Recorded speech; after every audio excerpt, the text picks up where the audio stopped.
Y estamos hablando de este medium Jaime Galté, justamente abogado Salfate, que él empezó a los 18 años a tener, tuvo de alguna forma su primer y uno de los más importantes sueños premonitorios, uno que tenía que ver además con su propia vida, con un viaje, todo lo fue viendo en su cabeza. Absolutamente. A ver, digamos que este hombre de muy joven, como tú bien dices, le empiezan a mapear cuáles son sus próximos pasos para ir entendiendo cómo va a ir adquiriendo poder académico y cómo inevitablemente él va a tener una conexión con este mundo espiritual. Hay algo que no se me puede olvidar, que es siempre mencionado por sus herederos, y es que la primera vez que él llama mucho la atención de la comunidad médica es cuando había un hombre, obviamente de la élite, con muchos recursos, que él tenía un problema cerebral serio y que no sabían cómo intervenirlo, pero se le generaba una especie de trombosis, una cosa terrible, y que lo dejaba gran parte de los años en cama. Y de repente se le canaliza a este médico y le dice, ¿saben qué? El problema de él está en la muela.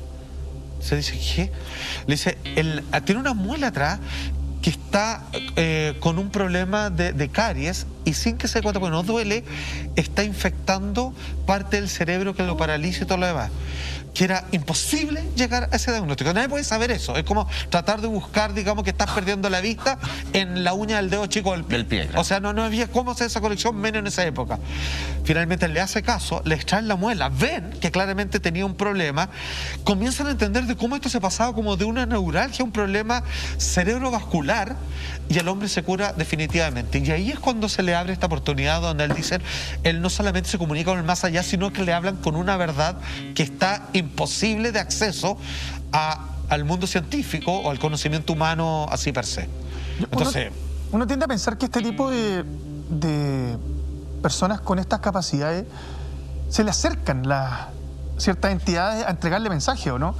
Al ser tú un receptáculo tan grande, porque... Vanessa Aroch te decía que le pasa porque en el fondo, lo de la muela, por ejemplo, él lo escucha, sin duda, claro, pero no tiene por qué ser, lo pongo en el plano más fácil de entender, un pariente de esa persona que lo quiere proteger. No, para nada. Eso es lo que te quiero decir. Este caso era un médico el que era eso. Cuando tú eres una gran antena y un gran receptor, son muchos los mensajes que deben estar llegando, y debe también ser muy difícil, y me imagino que va en el plano de lo que hace Galté, ser un buen canalizador de esos mensajes. Sí, es que sabéis que él tenía una particularidad, que es muy buena tu pregunta, yo esto lo he preguntado a Natalia Aguila, a Vanessa Aroch, lo que me dicen que hay personas que pueden orientar con quién se quieren comunicar de manera clara.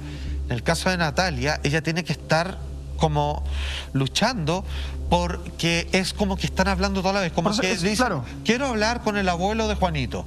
Y ahí entra con 40 más. No, y todos quieren decirle, no, yo, dile a él que justo está al lado. Entonces tiene así como que, wow, empezar a discriminar, y que eso lo hace con la práctica, pero que no es fácil para ella, me dice. Oye, hablando del primer sueño premonitorio de Jaime Galté, lo contamos porque a mí me pareció muy impactante. Mira, él estaba soñando para uno de sus cumpleaños que viajaba en tren hasta Valparaíso.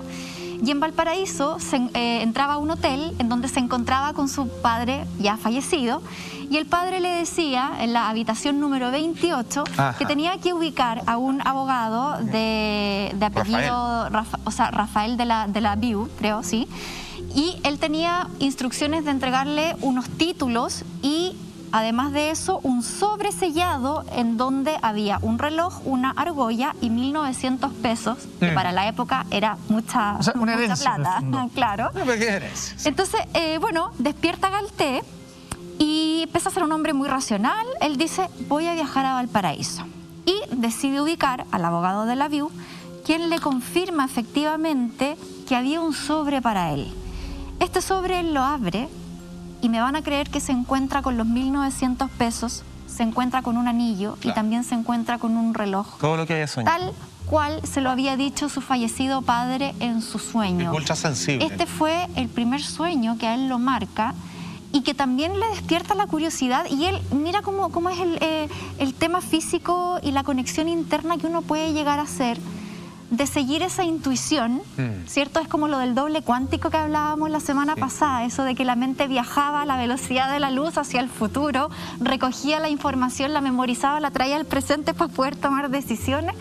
Él dice, yo tengo esta intuición y yo voy a ver si efectivamente este sueño es verdad. Y era verdad.